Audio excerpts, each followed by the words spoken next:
Amen. Amen. On sait reconnaître le ministère d'un évangéliste. Que le Seigneur soit béni, comme l'a dit notre frère Thierry. Nous voulons vraiment encourager les couples et les familles à venir participer à ce temps de réjouissance. Mais c'est aussi un moment bien aimé où nous voulons, pourquoi pas, faire de plus amples connaissances. Et il n'y a que 16 ans, nous avons 20 ans, nous allons vers notre 21e année. Mais tous les jours, on ne cesse de se connaître. Parce que ce mystère est grand, a dit la Bible. Je vais dire merci à la chorale. Merci pour votre temps de prière.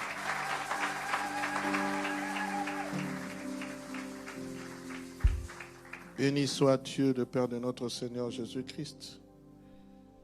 Je demanderai maintenant si on peut m'arrêter la ventilation d'ici. Comme ça me ferait énormément de bien. Je vous inviterai à vous tenir debout.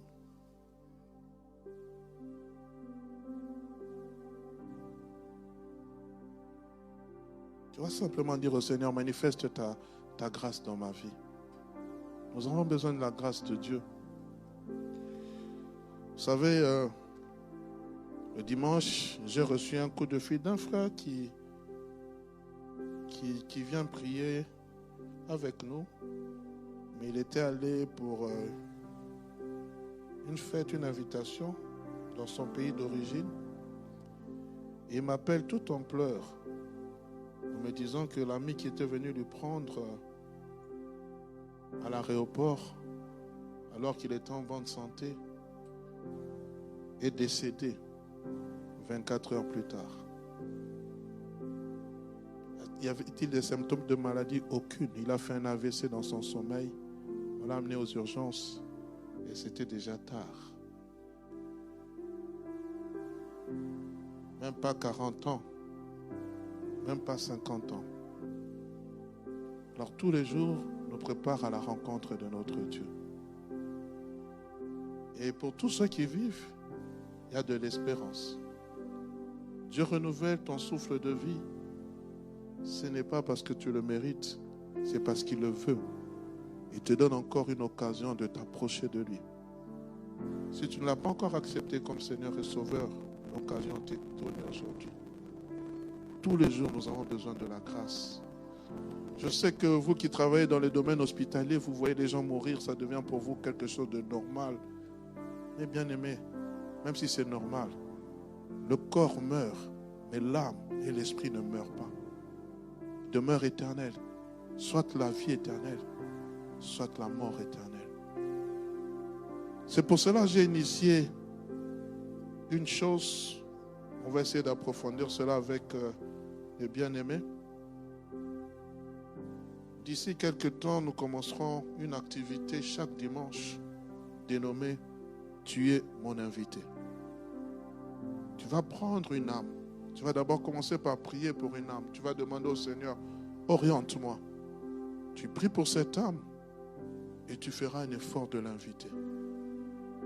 Une place pour mon invité. Chaque dimanche, nous aurons l'occasion d'annoncer l'évangile de la repentance.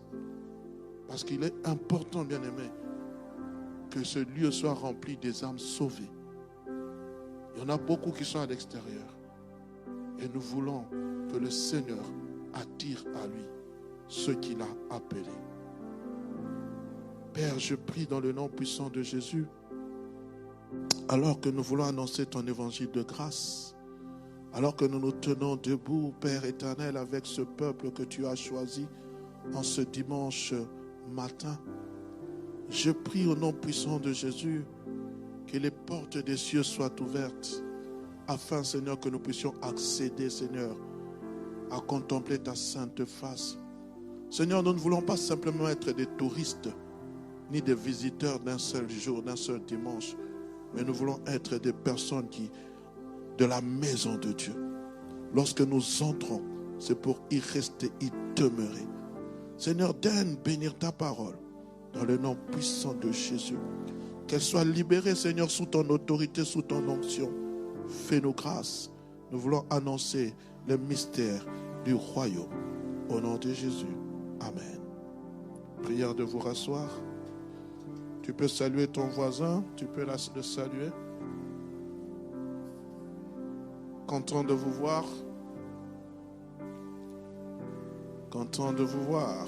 Que le Seigneur vous bénisse abondamment. Amen. Que le Seigneur soit béni. Si on peut me maîtriser les enfants, ça va nous aider à prêcher l'évangile de la grâce. Bien-aimés, ça fait quelques dimanches que nous avons commencé ce merveilleux thème qui s'appelle « Élargis l'espace de ta tente ». Élargis l'espace de ta tente, thème que nous trouvons dans Ésaïe chapitre 54 à partir du verset 2e. On peut me le mettre s'il vous plaît, Ésaïe chapitre 54 à partir du verset 2 ou du verset 1er. Ce thème qui commence par « Réjouis-toi stérile, toi qui n'enfantes pas ». J'aimerais lire Ésaïe 54. « Réjouis-toi stérile, toi qui n'enfantes plus. Fais éclater ton allégresse et ta joie, toi qui n'as plus de douleur. Car le fils de la délaissée sera plus nombreux que le fils de seul qui est marié, dit l'Éternel. Élargis l'espace de ta tente, qu'on déploie les couvertures de ta demeure. Ne retiens pas, allonge tes cordages et affermis tes pieux. » Et le dimanche passé, nous avons eu à parler de ce thème, de ce sous-thème, que je continuerai encore aujourd'hui. J'avais promis de parler de « Tu te répandras de gauche à droite », mais je pense, vous savez, vous pouvez planifier, mais le Seigneur a toujours quelque chose à dire. Et quand Dieu est en train de marteler, il sait pourquoi. Nous avions parlé de « affermis tes pieux ». Nous avons parlé des pieux comme étant, bien-aimé, l'homme. Quand nous sommes dans 1 Corinthiens chapitre 3 verset 16, la Bible dit « Ne savez-vous pas que vous êtes le temple de Dieu et que l'Esprit de Dieu habite en vous ?» En fait, là, ce n'est pas un travail externe que Dieu demande que nous puissions faire. Ce que Dieu demande que nous puissions faire, c'est un travail interne. Parce que dans le pieu, nous avons dit le dimanche passé, c'est une seule partie, mais séparée en deux. Il y a celui qui est externe et celui qui est interne, celui qui est enfoncé à terre, qu'on ne voit pas souvent. Mais ce que Dieu recherche, c'est plus le travail en interne, le travail dans l'homme intérieur. C'est ce que Dieu veut faire. Pour que la tente soit solide, pour que la tente tienne bon, pour que la tente ne puisse pas être s'envoler par le vent. Il faut que les pieux et les cordages soient bien allongés, mais il faut que les pieux soient bien enfoncés. Ils soient très très bien enfoncés. Et bien aimé, ce qui fait notre force, ma soeur, diminuez un peu le volume s'il vous plaît. Ce qui fait notre force, merci. Ce qui fait notre force, bien-aimé, ce n'est pas l'aspect extérieur, c'est l'aspect intérieur. Ce qui peut maintenir l'élargissement de ta tente, l'élargissement de ta vision, ce qui peut faire qu'il y ait un changement dans ta vie, c'est lorsque l'homme intérieur est en train de croître, bien-aimé, lorsque l'homme intérieur est en train de s'enraciner, lorsque l'homme intérieur est en train de s'affermir, bien-aimé. Alléluia. C'est ça notre force. Notre force ne repose pas sur l'aspect extérieur. Notre force ne repose pas sur ce qu'on est en train de voir. J'aime ce que Dieu dit à Samuel. Il dit, l'homme regarde à ceux qui frappent les regards, mais moi je regarde au cœur. C'est ça, bien-aimé. La force d'une église, ce n'est pas l'aspect extérieur. La force d'une église, c'est l'intérieur. Les hommes qui sont en train d'être bâtis selon à l'image de Christ. On peut venir, comme l'a dit le papa Thierry, bien habillé, c'est beau. Mais bien aimé, qu'est-ce que Christ te dit? Nettoyez l'intérieur. Parce que notre intérieur est plus important que l'extérieur. L'aspect extérieur est appelé à se détériorer, mais l'homme intérieur se renouvelle au jour le jour. Hier, j'avais une peau frêle, une peau sans plis, lisse, comme un nouveau bébé. Aujourd'hui, quand je me regarde à travers la glace, le miroir, quelques petites rides, on peut bien tirer la peau, on peut bien l'étirer, on peut tout faire, chirurgie, esthétique, tout ce que vous voulez. Mais ce corps est appelé à la destruction, à disparaître. C'est pour cela, bien aimé, bien que nous pouvons soigner notre aspect extérieur, je ne suis pas contre, mais l'aspect intérieur est plus important. Quand on parle d'affermir, on dit de fortifier, devenir fort, devenir courageux, devenir ferme, rendre stable, placer fermement, fixer, fortifier. Et la deuxième définition que je n'ai pas encore dite, on en parlera prochainement, c'est favoriser non seulement la permanence d'une chose, mais aussi la pérennité, la longévité. Et ça, nous allons voir. Tu te répondras à gauche et à droite. Parce que je crois, bien aimé, simplement l'élargissement de la tente ne s'arrête pas simplement à nous, mais ça va au-delà des générations. J'en parlerai les jours qui viendront, bien aimé. Parce que je crois qu'en tant qu'Église, nous devons préparer l'élargissement pour nos enfants de manière sociale, de manière financière. Si ton père t'avait fait souffrir pour aller à l'école, si tu as souffert, tu as grandi dans un foyer, tu ne dois pas faire souffrir tes enfants ni ta progéniture. Tu dois tout mettre en œuvre pour préparer leur avenir. Nous allons le voir les jours qui viennent. Comme je le disais, ce qui doit être affermi en nous, c'est notre homme intérieur. Et le dimanche passé, nous avons parlé de la foi. Dans Colossiens chapitre 2, versets 6 à 7, il dit, vous avez reçu le Christ, vous avez reçu le Christ Jésus comme Seigneur. Eh bien, vivez unis en lui. Plongez vos racines en lui. Construisez votre vie sur lui. Restez solidement dans la foi qu'on vous a apprise. On a parlé, restez ferme, affermissez votre foi. Affermissons notre foi. Il y a des pressions qui peuvent être là, mais affermis ta foi. Par quoi? Par la parole du Seigneur, par la parole de Dieu. Nous avons parlé à travers les moments de prière, bien-aimés. Nous avons dit que c'est important les temps de prière. Il est quelquefois fort dommage que nous devons insister pour que le vendredi vous soyez là. Bien-aimé, s'il vous plaît, ta foi a besoin d'être affermie. Oh bien-aimé, simplement le fait que tu viennes dans la présence de Dieu. La Bible dit là où 2 ou 3 sont assemblés en mon nom, je suis là. C'est là où Dieu déverse sa bénédiction. Nous avons besoin de nous affermir dans la prière. Lorsque la Pentecôte est descendue, lorsque le feu est descendu le jour de la Pentecôte, c'est parce que les disciples étaient ensemble dans un même lieu. S'affermir à travers des enseignements appropriés, s'affermir à travers les temps de communion fraternelle, c'est bien. Pourquoi? Je suis gardien de mon frère, je m'affermis. Ce que je ne loue pas, c'est que vous vous assemblez, non pour devenir meilleur, a dit Paul aux Corinthiens, mais pour devenir pire. Lorsqu'il y a communion fraternelle, c'est pour s'affermir dans notre foi, arrêter de passer du temps à critiquer les autres. Passons le temps, on voit souvent la paille qui est dans l'œil de notre frère, mais on ne voit pas la poutre qui est dans notre œil. Mais que le Seigneur nous aide.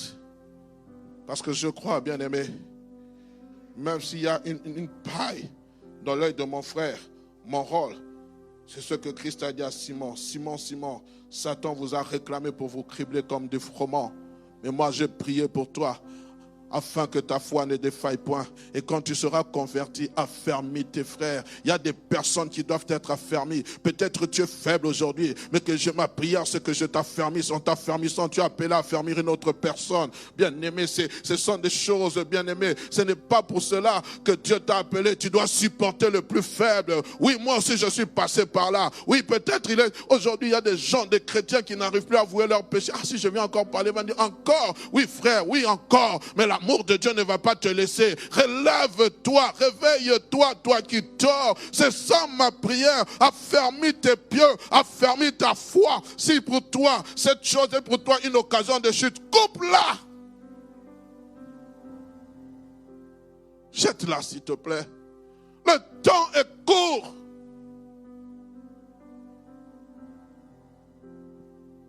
le Seigneur nous aide, bien-aimés.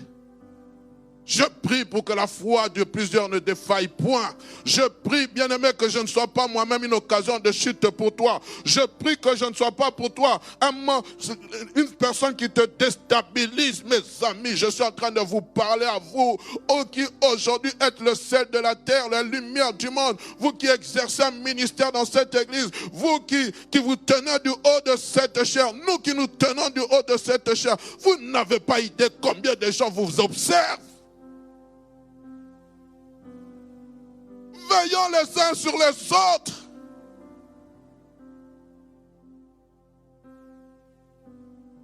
Que nous soyons réellement le sel de la terre. Le temps passe, bien-aimés. Que dans cette église qui s'élève de Barnabas, des fils de l'exhortation, d'encouragement, de réconfort, pas ceux qui viennent toujours nous enfoncer, qui viennent toujours voir. Moi, quelquefois, excusez-moi de le dire, tu entres dans mon bureau seulement pour faire des remarques. Mais bien aimé, quand est-ce que tu vas m'encourager à m'améliorer? Je ne vise personne, je parle. Point 1, point 2, point 3, point 4, point 5, point 6. Mais sur les 10 points négatifs, il n'y a même pas un point positif. Vous savez, frères et sœurs, la meilleure des choses, ma sœur Karine, tu as bien modéré, mais tu peux encore faire plus. Même s'il y a eu des ratés. Je ne dis pas qu'il y a eu des ratés, hein. Mais tu peux encore faire plus. Ce côté-là, je pense que tu peux améliorer. Ah, j'ai beaucoup aimé. Ce jeudi, j'ai été face au responsable de la communication. C'est un grand stratège, hein? Mais il m'a bien savonné, avec toute la politesse du monde. Il m'a dit, pasteur, vous voyez quand vous dites ça, quand vous faites ça, quand vous dites ça. J'ai dit, ah bon? Bon là, vous savez, quelquefois, vous dites, mais je suis son responsable, mais écoutons quand même. Mais nous écoutons, pourquoi? Pour nous améliorer. Pourquoi? Parce qu'il y a d'autres qui vous suivent. Il y a d'autres qui vous écoutent.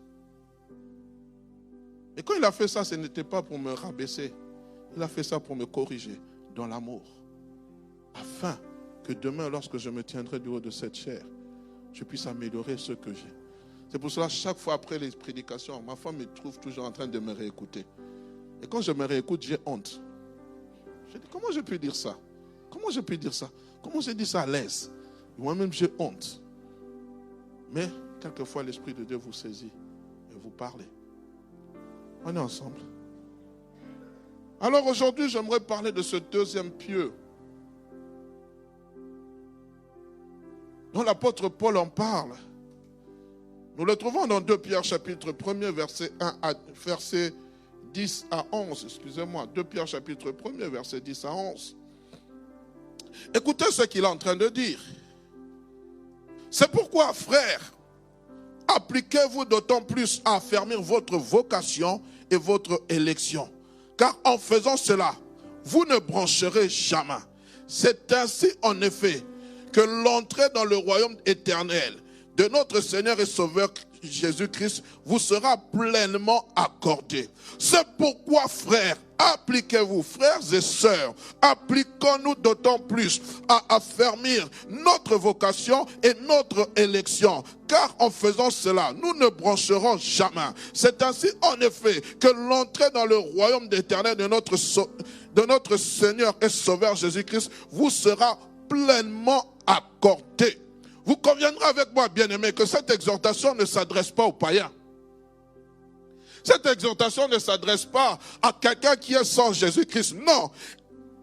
Elle s'adresse à la communauté chrétienne, à ceux et celles qui ont accepté Christ comme Seigneur et Sauveur. Mais bien-aimés, avant toute chose, il est bon que nous puissions comprendre la doctrine de la vocation et de l'élection. Oui, je parle de la doctrine. Aujourd'hui, de plus en plus, nous éloignons des choses essentielles. La doctrine, ce sont les éléments de base qui constituent la vie chrétienne.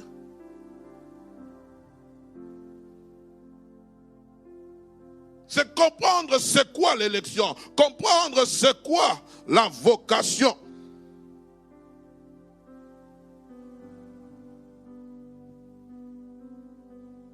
Quand Pierre parle de ces choses, j'aimerais dire en premier lieu, la doctrine concernant ces deux actes font partie de ce qu'on appelle la grâce souveraine de Dieu. La vocation et l'élection font partie de la grâce souveraine de Dieu. Elle n'est pas méritoire. Elles ne sont pas méritoires. Bien souvent, nous pensons que nous méritons plus que les autres. C'est Dieu qui fait miséricorde à qui il veut. Il fait grâce à qui il veut. Il est souverain. N'oublions jamais, bien-aimés, même dans notre communion avec Dieu, la souveraineté de Dieu. Si Dieu agit dans ta vie, ce n'est pas parce que tu as jeûné. Si Dieu agit dans ta vie, ce n'est pas parce que tu t'es abstenu de certaines choses. Si Dieu agit dans ta vie, c'est par sa grâce, sa miséricorde, dans sa souveraineté. Paul prie, il est en train de prier, il dit, 3 fois j'ai prié, s'il est possible Seigneur, ôte de moi cette écharpe. Mais qu'est-ce qu'il a écouté? Il a écouté un homme poli. Il a dit, ma grâce te suffit. Et vous pouvez lier les deux mots. Qu'est-ce qu'il a dit? Il a dit, il y avait, et pour ne pas m'enorgueillir, il y avait un ange déchu, un ange satanique qui venait me souffloter à l'oreille. J'ai prié 3 fois. Quand on dit 3 fois, j'ai prié. 3 fois, c'est quoi? C'est le chiffre de la plénitude. 3 fois, c'est le chiffre de la plénitude divine. Il dit, j'ai prié 3 fois, mais j'ai entendu ceci. Ma grâce te suffit. Mais c'est un terme qu'aujourd'hui, nous, chrétiens, nous ne voulons pas entendre. La grâce de Dieu.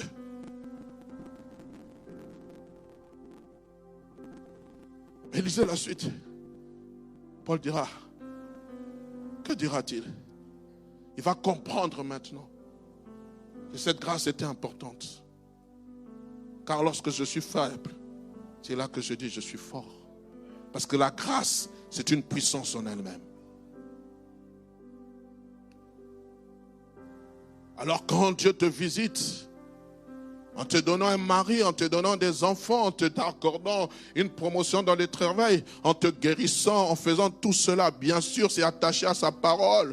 Mais il y a le mot, il y a ce terme, n'oublie jamais, la grâce de Dieu. C'est la grâce de Dieu. Parce qu'il y a d'autres qui sont en train de prier, qui n'ont pas encore reçu la visitation divine.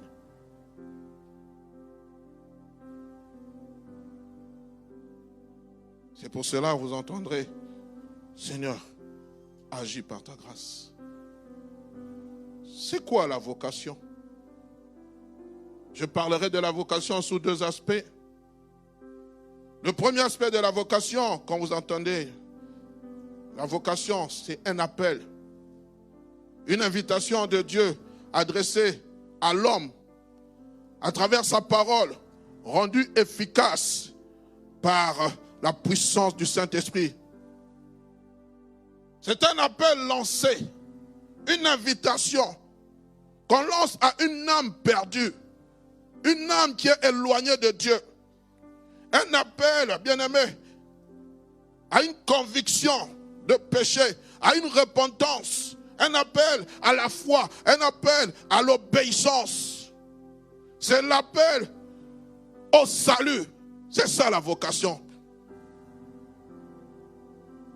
L'appel au salut. C'est cet appel que Dieu lance chaque jour.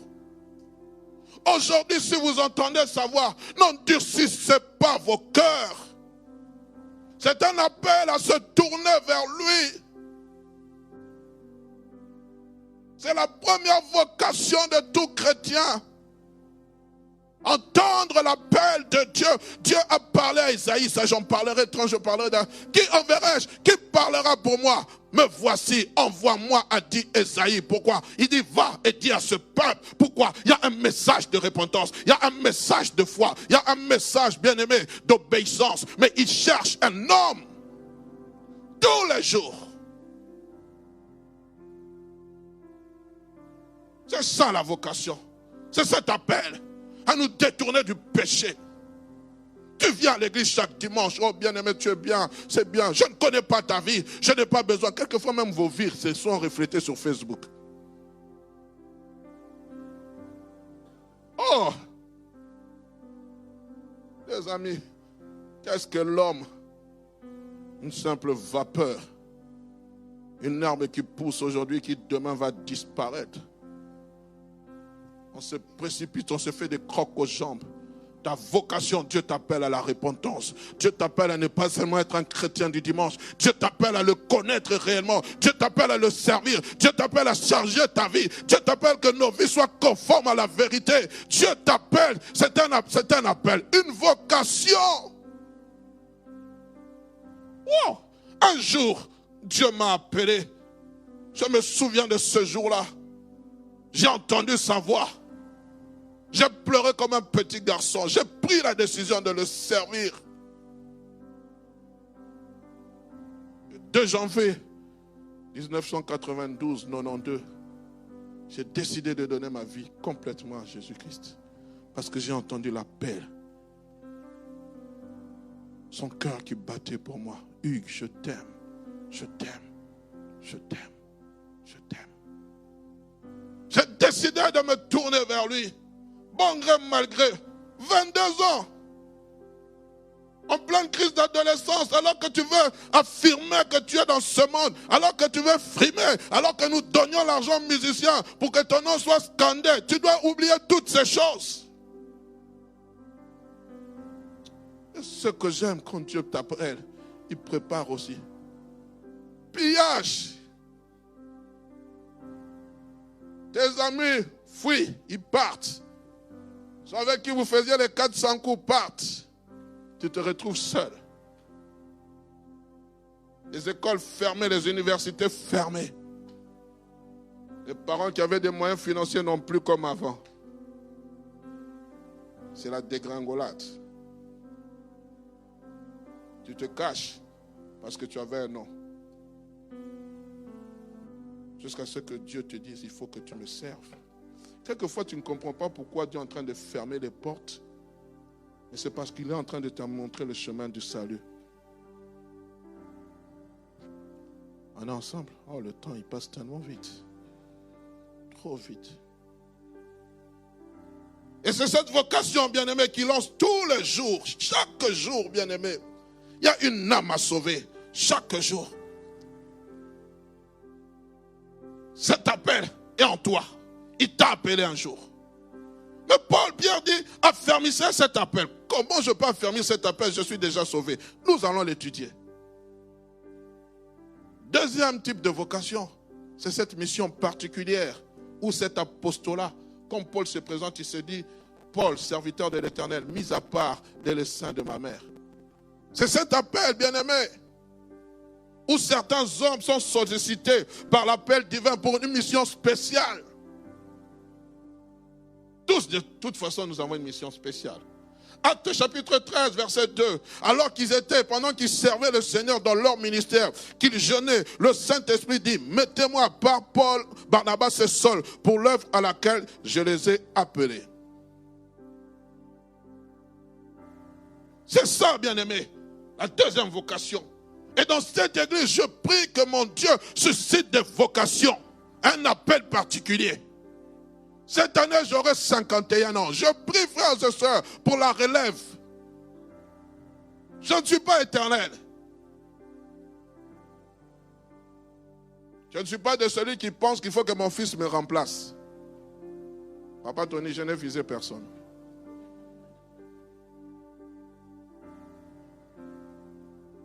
Je suis de celui qui pense que lorsque ce Dieu qui m'a appelé, il avait commencé avec un pasteur blanc qui s'appelait Jacques-André Verneau. Et il a remplacé par d'autres pasteurs. Si Dieu a voulu que je commence cette église, il va susciter une autre personne. Il n'est pas obligé de sortir de ma lignée, mais il doit être un fils loyal. C'est ma prière, frère, et je prie pour cela. C'est pour cela que je parle de l'affermissement. Je prie que du milieu de la jeunesse, que du milieu des sœurs, des servants, qui sortent des servants, des serviteurs de Dieu, des milieux de papas, qui sortent des évangélistes, des docteurs, qui prêcheront plus que moi. Et je ne serai pas jaloux, je serai dans la joie. Je prie, et tout ce que je veux, c'est qu'ils soient obéissants à la parole de Dieu. Et soumis. Élection. C'est quoi l'élection? Alors j'aime beaucoup ce chant que nous avons chanté il y a longtemps. Je suis le choix de Dieu. On a dansé. Une personne élue, c'est le choix. C'est un choix par Dieu de ceux qui croient en Christ. Tu es le choix de Dieu. Non seulement il t'a appelé, mais il t'a choisi. Il t'a élu. Écoutez ce que Paul dit. Il dit dans Ephésiens chapitre 1er verset 3 à 4. Béni soit Dieu, le Père de notre Seigneur Jésus-Christ, qui nous a bénis de toutes sortes de bénédictions spirituelles dans les lieux célestes en Christ. En lui, Dieu nous a élus avant la fondation du monde pour que nous soyons saints et irrépréhensibles devant lui. Il t'a élu avant la fondation du monde. C'est pour cela quand tu viens peut-être dans un culte, le pasteur prêche ou l'homme de Dieu prêche ou la servante de Dieu prêche, tu dis mais celui-là qui lui a parlé de ma vie, ce n'est pas qu'on t'ait parlé de ta vie. Le Saint-Esprit connaît toutes choses. Il t'a élu avant la fondation du monde. Il t'a élu ma sœur Déborah. Il t'a élu ma sœur Gloria. Ce n'est pas un homme qui t'a élu, c'est Dieu, le Dieu des cieux. C'est lui qui t'a élu. C'est pour cela que je crois, puisque Dieu m'a élu, il a mis en moi le potentiel du succès. Et il dit, je connais les projets que j'ai formés sur toi. Tu n'es pas un projet d'échec. Lorsque Dieu t'a élu, ce n'était pas pour que tu sois un échec, c'est pour que tu sois une réussite dans tous les domaines. Je prie que celui qui a échoué dans un domaine quelconque, que Dieu t'accorde le succès dans le nom de Jésus. Le succès, ce n'est pas pour te faire voir des hommes. Le succès que Dieu t'accorde, ce n'est pas pour que les hommes t'acclament. Le succès que Dieu te donne, ce n'est pas pour que tu deviennes orgueilleux. Le succès que Dieu te donne, c'est pour que tu puisses lui rendre gloire. Lorsqu'on verra le succès, on dira, ça c'est la signature de l'Éternel. Est-ce que tu peux me donner un amen de gloire? Oh, nous sommes venus accompagner les gens. Si toi tu es un accompagnateur, moi je suis venu jouer mon rôle avec succès. Je suis un Neymar, je suis un Mbappé. Même plus, je suis un Cristiano Ronaldo. Quand j'entre, je change le don du match. Il ne manque que toi. L'équipe est incomplète, ma soeur. Qu'est-ce que tu attends? Oh, pasteur, j'ai encore mon temps, j'ai 20 ans. Qui t'a dit que tu atteindras 30 ans? Aujourd'hui, sur les réseaux sociaux, c'est devenu le réseau des anniversaires et des décès. Même des arrière-grands-pères. Vous voyez ça, moi, je vous informe que je suis en deuil. J'ai perdu mon arrière-grand-père, 100 ans. Mais sois dans la joie, 100 ans.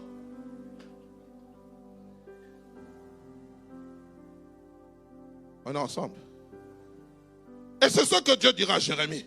Dans Jérémie chapitre 1er verset 5, avant que tu t'eusses formé dans le sein, dans le ventre de ta mère, je te connaissais. Avant que tu fusses sorti de son sein, je t'avais consacré. Je t'avais établi prophète des nations. Voilà, bien-aimé, un choix, le choix de Dieu. Tu es le choix de Dieu. Oh, tu n'es pas contente de ta peau. C'est pour cela que tu veux éclaircir. Mais Dieu t'a créé comme cela. Pourquoi? Avec un but.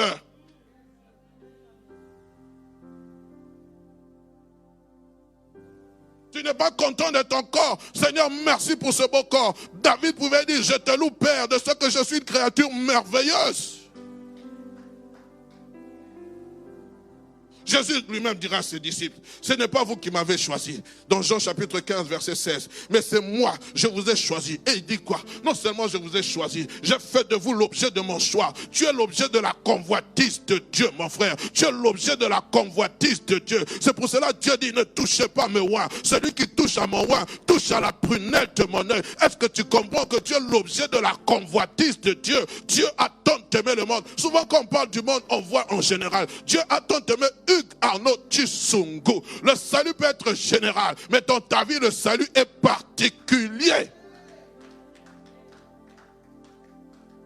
Il dit, et je vous ai établi, afin que vous alliez, et que vous portiez du fruit, et que votre fruit demeure, afin que ce que vous demanderez au Père en mon nom, il vous le donne. Il t'a choisi, il t'a élu, il t'a choisi, il t'a appelé, il t'a choisi, il t'a donné son salut. Il y a l'élection et la vocation en toi. C'est une grâce. Il est bien vrai que la vocation et l'élection divine de nos vies sont acquises et que nous obtenons cela par la grâce, c'est-à-dire gratuitement, parce que toi et moi n'avons fait aucun effort, nous n'avons fourni aucun effort pour que nous soyons appelés de Dieu, pour que nous soyons choisis de Dieu. Qui a fait un effort? Qui a fait un effort? Dites-le moi.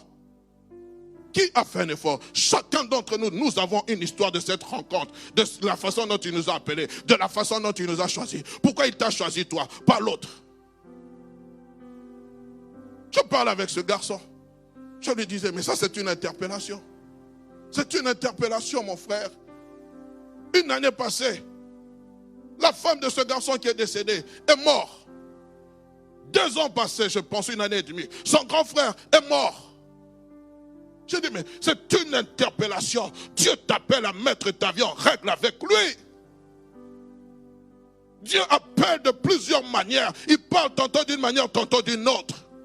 Il y a d'autres, à travers des moments calamiteux, il peut t'appeler, il peut te dire, je portais mon choix sur toi. La mort d'un être proche peut te faire réfléchir que vanité de vanité, tout est vanité. Et il est fort dommage, le cœur de l'homme est tortueux. Il y a 2 dimanches, je suis allé prêcher un deuil, un jeune garçon qui est mort parce qu'il a été écrasé par une trottinette. On m'a appelé, j'étais fatigué, j'ai dit Seigneur, je vais annoncer l'évangile. J'ai parlé devant cette foule de beaucoup de jeunes qui étaient là avec des habits de marque, avec des montres de marque. Ils étaient là pour faire les tapages, montrer. Mais il y a un jeune qui est mort, mais on s'en fout. Aujourd'hui, c'est devenu un endroit où on doit exposer qu'on est bien habillé, où on doit exposer qu'on est là. Et hier, j'ai vu cette vidéo où il y avait ces grands musiciens qui étaient venus parce qu'ils connaissaient ce grand musicien selon le monde. Et ils étaient contents parce qu'ils étaient autour de lui. Mais il y a quelqu'un qui est mort. Est-ce que vous réfléchissez que demain ça peut être vous? Non, l'homme, le cœur de l'homme est tellement tortueux. Le cœur de l'homme oublie facilement son Dieu. Seigneur, revenons à l'évangile simple. À l'évangile de la conscientisation, à l'évangile où nous croyons que Jésus est Seigneur de nos vies. Je suis fatigué de cet évangile, bien-aimé, bon marché, où on pense que nous méritions, où on pense parce que tu as donné 5 €, Dieu va te donner 1000 €. Qui vous a dit que nous sommes dans le PMU spirituel?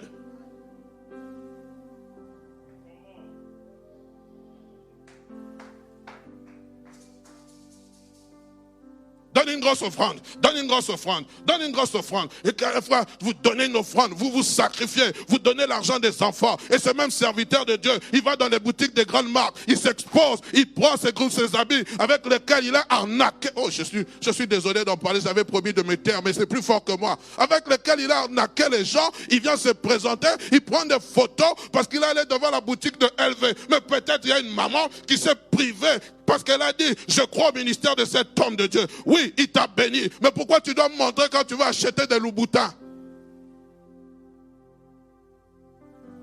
Tu montres que tu as acheté une paire à 600 € pendant que cette personne a pris 600 € parce qu'elle croyait dans ton ministère. Tu montres que tu voyages en first class pendant qu'il y a une personne qui a sacrifié son salaire pour toi. Arrêtons.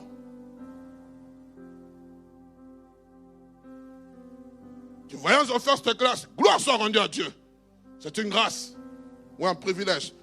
Je suis dans la first, le low cost, mais on arrive tous à destination.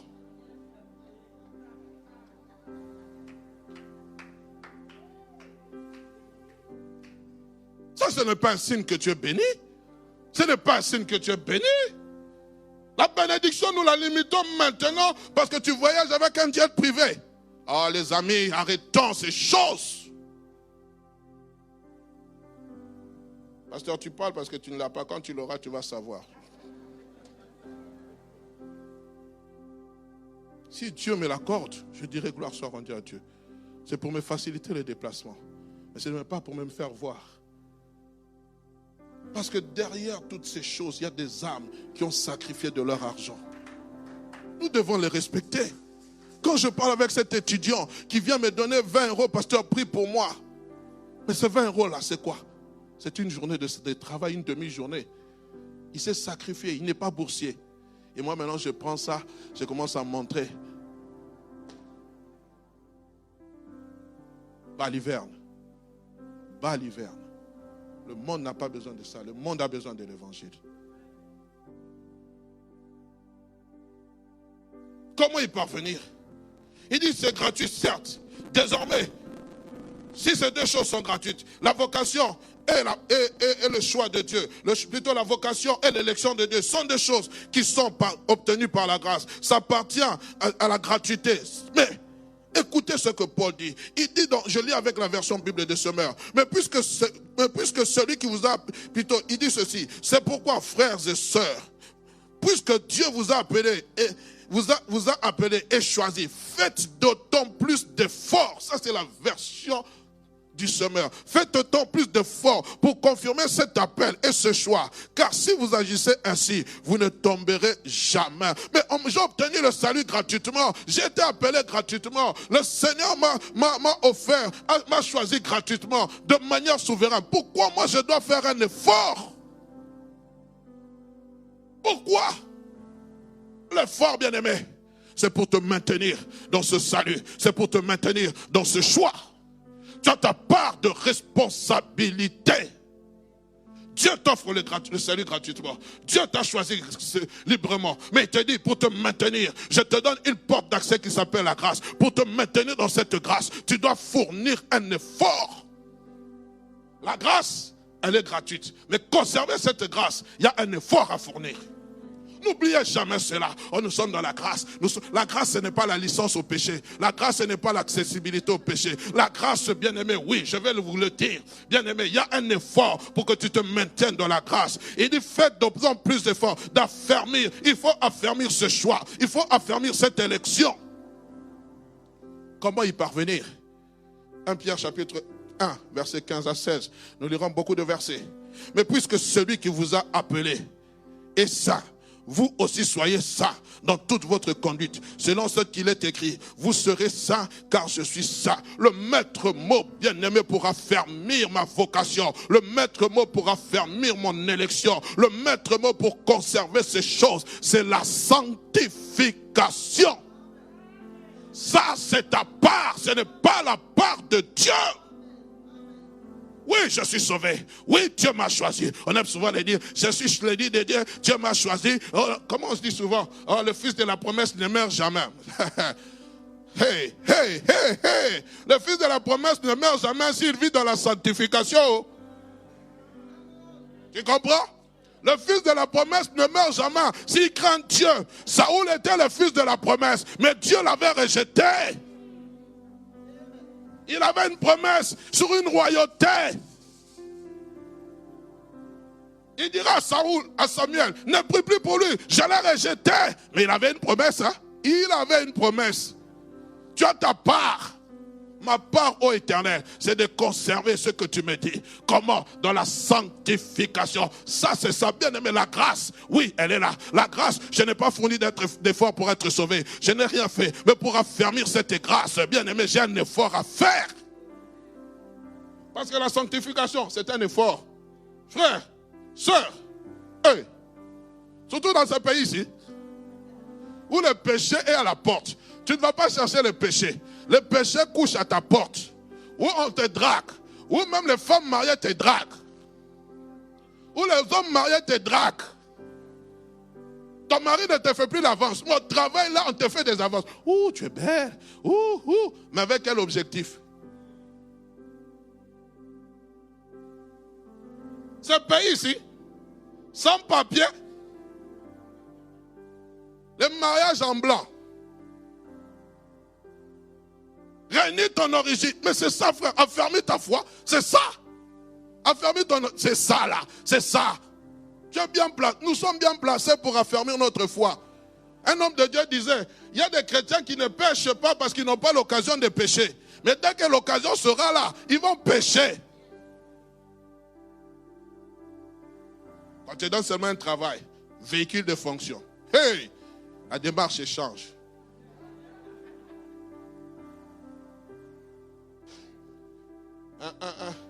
Un frère que je suis allé voir me disait, on m'a invité une fois dans une soirée, les amis disent, mais toi tu viens jamais, viens dans nos soirées, il faut que ce sont des soirées de grosses adresses. Il dit, j'arrive là, Mon collègue de travail dit, oh, c'est ça la vie. Je fume un cigare à $25. Oui, c'est ça. Vous dites, oh. Mais il y a des gens ici seulement, on vous met dans ce poste-là. Vous devenez aussi la même chose. C'est ça la vie. Il ne vient pas avec les mains vides.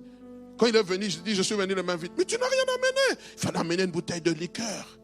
Et pas n'importe quel liqueur, des grands prix. Pourquoi? Parce qu'on veut vivre dans un certain standing. Et que la maladie t'attrape. Le maître mot, bien-aimé, c'est la sanctification. Notre mise à part pour Dieu doit être plus encore affermie. Non seulement affermie, mais doit être aussi démontrée de deux manières. Dans la séparation des chrétiens avec le monde. Je me sépare du monde et je m'en produisant des fruits, comme a dit le Seigneur Jésus-Christ. Il dit, ce n'est pas vous qui m'avez choisi, mais c'est moi que vous ai choisi. Mais il dit, je vous ai choisi et je vous ai établi. Mais écoutez la suite. Remettez-moi Jean chapitre 15, verset 16. Écoutez ce qu'il va dire. Il dit, je vous ai choisi et je vous ai établi. Ça, c'est ma part de responsabilité. Ça, c'est moi qui l'ai fait. Jean 15, 16. Il dit, je vous ai choisi afin que quoi? Que vous alliez et que vous portiez du fruit. Ça, c'est ta part. Ce n'est plus ma part. Moi, je t'ai choisi. J'ai fait mon choix sur toi. Mais la portée des fruits, ça ne dépend pas de moi. Porter des fruits, ça dépend de toi. C'est ça, affermir sa vocation. C'est ça, affermir son choix. Porte de fruits. Portons-nous des fruits. On est ensemble, bien-aimés. Je prie que le Seigneur m'aide à communiquer sa parole. Des fruits qui demeurent. Séparation du monde. Colossiens chapitre 3 verset 1 2 dit, si donc vous êtes ressuscité avec Christ, cherchez les choses d'en haut. Si vous êtes ressuscité, où Christ est assis à la droite de Dieu, affectionnez-vous aux choses d'en haut et non celles qui sont sur la terre. C'est ce que Dieu dit. M'affermir, c'est chercher les choses qui plaisent à Dieu. Chercher les choses d'en haut. Oh non, pasteur, donc on ne doit plus chercher les choses de la terre. Frères et sœurs, je ne dis pas que tu ne dois pas chercher à avoir une maison, tu ne dois pas chercher à te marier. Je ne dis pas. Mais la priorité, c'est le royaume. La priorité, c'est comment plaire à Dieu. Ma priorité, c'est comment bien aimer, être appelé bien aimé du Seigneur. Ma priorité, c'est que Dieu devant le Satan puisse témoigner comme il a témoigné de Job. As-tu remarqué mon serviteur X? As-tu remarqué ma servante Y? Elle ne fléchit pas les genoux devant ses avances. Oui, bien aimé, notre foi est mise à rude épreuve. Dans ce moment difficile, dans ce moment bien-aimé où le Covid est en train de frapper, où les entreprises sont en train de frapper, où vous qui êtes dans le domaine médical, vous êtes obligés quelquefois d'introduire, entre guillemets, bien que je n'encourage pas cette pratique, des fausses, comment on appelle ça? Des faux certificats médicaux, parce que ça ne va pas. C'est le stress, c'est le stress, c'est le stress, c'est le stress. Nous avons besoin que notre foi s'affermisse. Nous avons besoin que mon appel, ma vocation, mon choix soit démontré. Je suis enfant de Dieu. Je ne marche pas comme eux. Je ne suis pas de cette nature. Oui, le monde me propose des avances. Le monde veut que je tombe. Mais moi, j'ai été appelé. C'est lui qui m'a appelé. Et ça, la Bible dit, vous au contraire, vous êtes une nation sainte, une race élue, un peuple mis à part pour annoncer les vertus de celui qui vous a appelé des ténèbres à son admirable lumière. Tu n'es pas de cette nation, tu n'es pas de cette race, tu n'es pas du système de ce monde. C'est pour cela tu dois affermir ta vocation, tu dois démontrer que tu es chrétien, tu dois affermir ton identité. Je ne suis pas de cette nation. Tu es mis à part. Oh oui. Tu as l'âge que tu as. Garde-toi, ma sœur.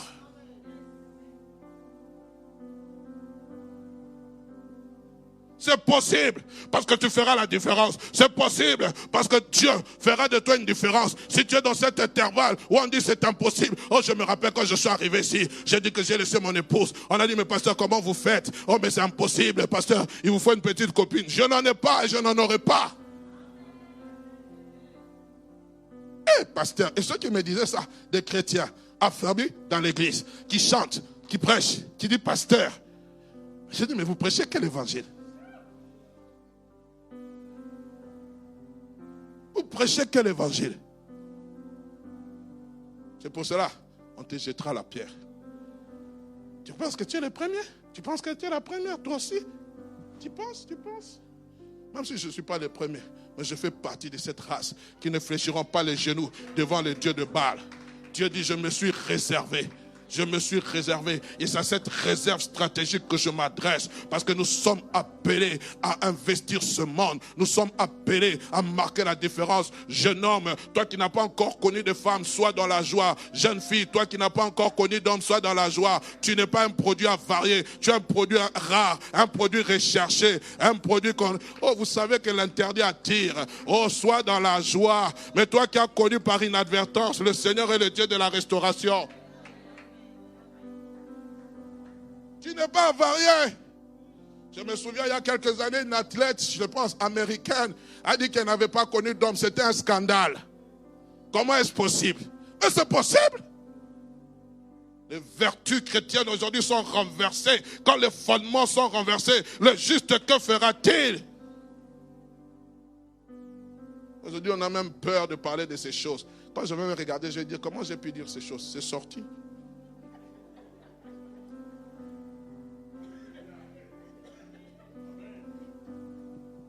La recherche des choses célestes, ils sont à affermir. Ma vocation, mon élection, ne doit cesser de croître. Et ce que j'aime, bien aimé, pourquoi je suis en train d'affermir ma vocation? Pourquoi je suis en train d'affermir mon élection? C'est parce que j'ai une espérance de voir celui pour lequel j'ai renoncé à tout. Parce que écoutez ce qu'il est en train de dire. Quand vous lisez toujours ce même passage, bien aimé, de 1 Pierre, il dit quoi? Qu'est-ce qu'il est en train de dire? Excusez-moi. Il est en train de dire, car...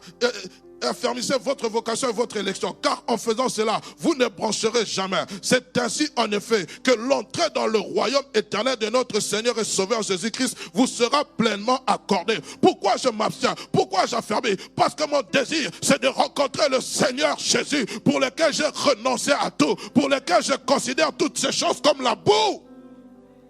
Ce n'est pas pour autre chose, mes amis. Merci Seigneur pour le passage du pasteur Jacques-André Vernon sur cette terre.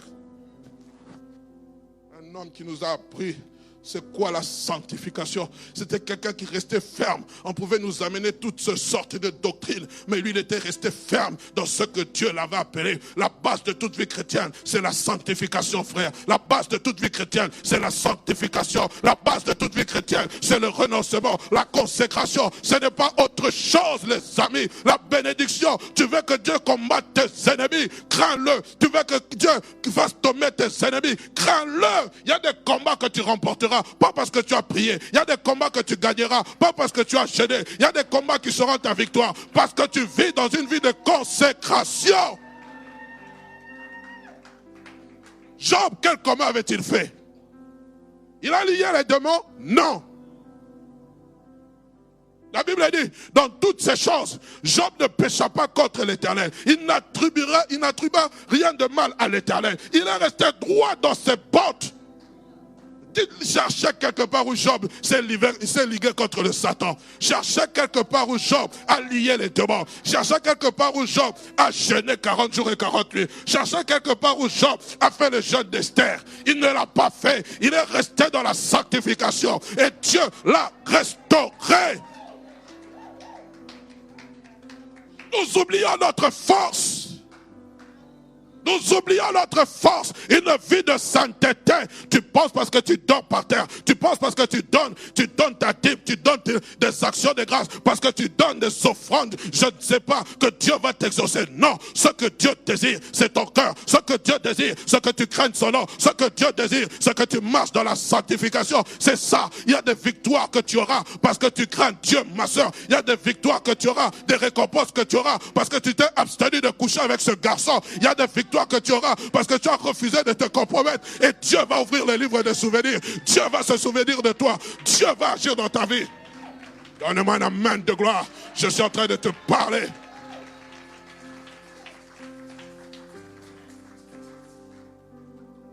Homme de Dieu, arrêtez d'amener, je ne sais pas, comment on appelle quand vous allez chez le médecin, des prescriptions divines en disant jeûne 40 jours, jeûne 30 jours, fais le jeûne d'Esther. Non, marches-tu avec Dieu? As-tu fait la rencontre avec le Seigneur? Crains-tu ton Dieu? Le problème de la femme samaritaine, c'était qu'elle avait le mari d'autrui. Et Dieu avait dit, Jésus a dit, tu veux une restauration, commence par laisser le mari d'autrui. Ce n'était pas un problème de Satan. Ce n'était pas un problème. C'était un problème de péché. Règle le problème de ton péché. C'est tout. Et tu verras la gloire de Dieu.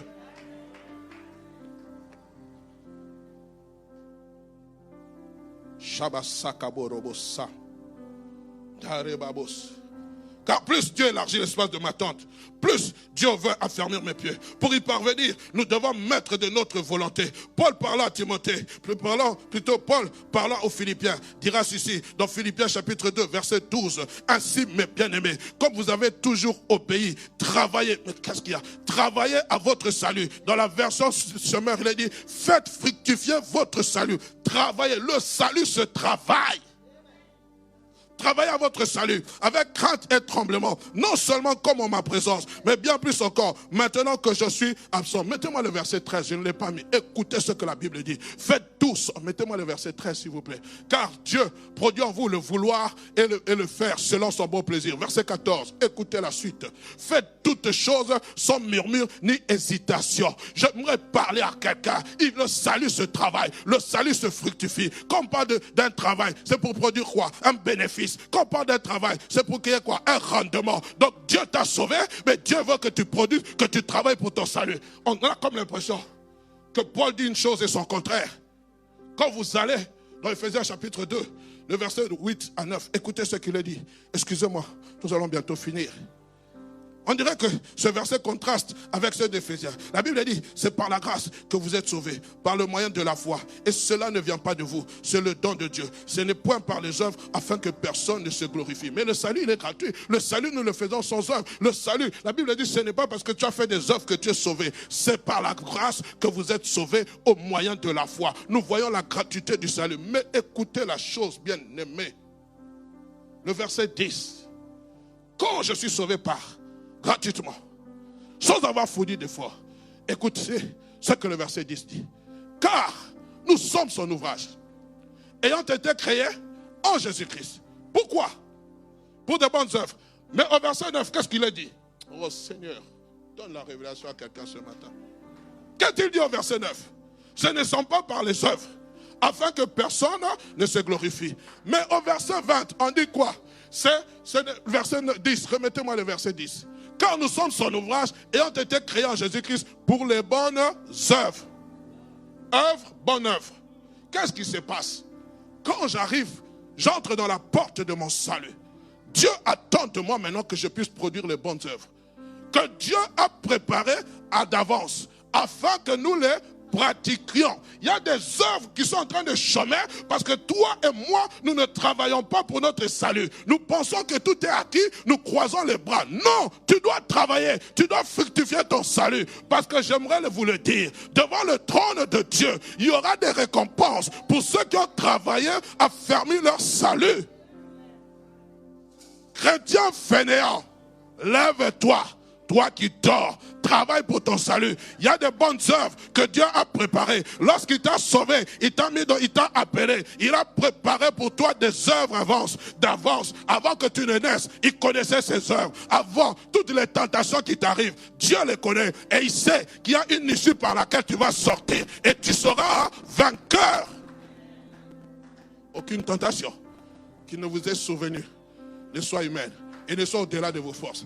Car Dieu, avec ce moyen de la tentation, il préparera un moyen pour vos sortes. Il y a toujours une porte de ça. Et pasteur, c'était difficile. Pasteur, on a mis le j'allais parler en langue vernaculaire. Pasteur, je suis une chèvre. On a mis devant moi, pasteur, les feuilles de manioc. Quelle chèvre devant laquelle on met les chèvres de manioc et ne broute pas? Mais toi, tu as la nature de Dieu. Feuilles de manioc ou pas, je ne broute pas. Salade ou pas, je ne broute pas. Pourquoi j'ai la nature divine en moi? Il y a des œuvres que Dieu a préparées. Je ne vais pas tomber devant un plat de salade pendant qu'il y a plusieurs salades qui me sont réservées. Que celui qui a des oreilles pour entendre, entende. Même si je parlais en parabole, tu comprends ce que je suis en train de te dire.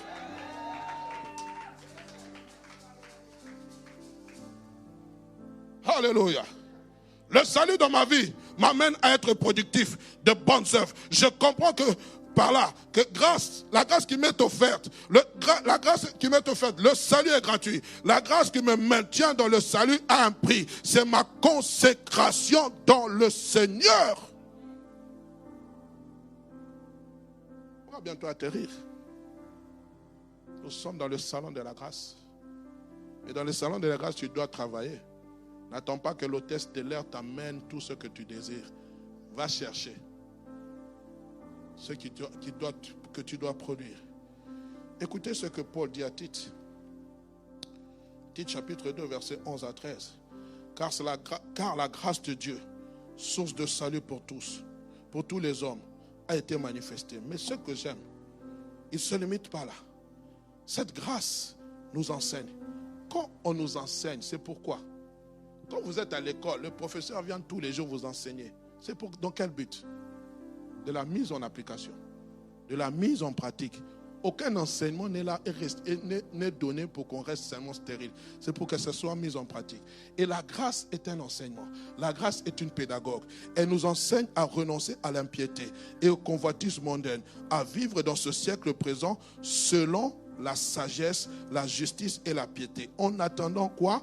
La bienheureuse espérance et la manifestation de la gloire du grand Dieu et de notre Sauveur Jésus-Christ. C'est pour cela, bien-aimés, c'est pourquoi nous affermissons notre vocation, nous affermissons notre élection, en attendant avec impatience la bienheureuse espérance. Je suis là en attente, je suis dans cette salle d'attente, mais pendant que je suis dans cette salle d'attente, en attendant le jour du retour de Christ, je suis en train de travailler, je suis en train de travailler, et plus je travaille, plus j'affermis ma vocation.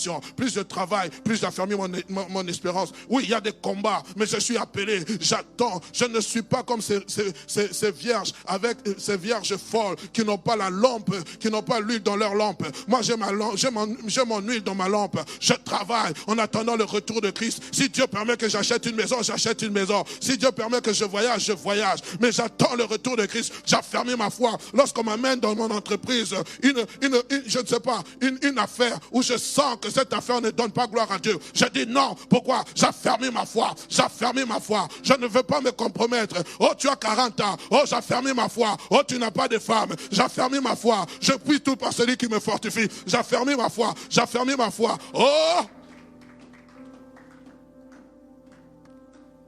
Je me souviens,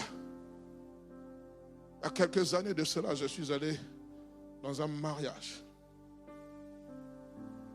À côté de moi était assise une femme qui avait plus de 50 ans, 60 ans.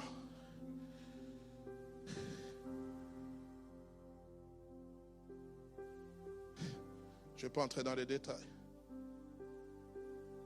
Et quelques mois plus tard, j'entendrai que cette femme de plus de 50 ans a été choisie par un homme veuf qui fut un ancien directeur d'une entreprise de la place. Cette femme qui allait dans le fin fond du Congo central pour aller acheter de quoi manger, faire son commerce. Aujourd'hui, lorsqu'elle se promène, elle est assise derrière un chauffeur en train de la conduire. Elle a affermi sa foi.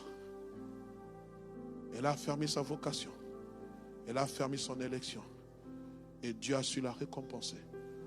Dieu a su lui dire, avec moi, ce n'est jamais fini. Même si on t'a mis dans cet intervalle en disant, parce que tu as tel âge, tu ne vas plus te marier. Moi, je suis celui qui sait restaurer. Je suis celui qui sait faire. Quand tu ne te compromets pas, je te récompense. Pierre dit, qu'en sera-t-il de nous, nous qui avons tout quitté? Il n'y a personne qui, ayant quitté maison, frères et sœurs, ne reçoivent au centuple ici, avec des persécutions. Parce que tu dois affermir ta foi. Ils reçoivent quoi? Au centuple. Il y a un centuple qui t'attend. Il y a un centuple qui t'attend. Ne vois pas simplement le présent. Il y a un centuple. Il dit d'abord au centuple dans ce siècle ici. Il n'a pas dit au ciel.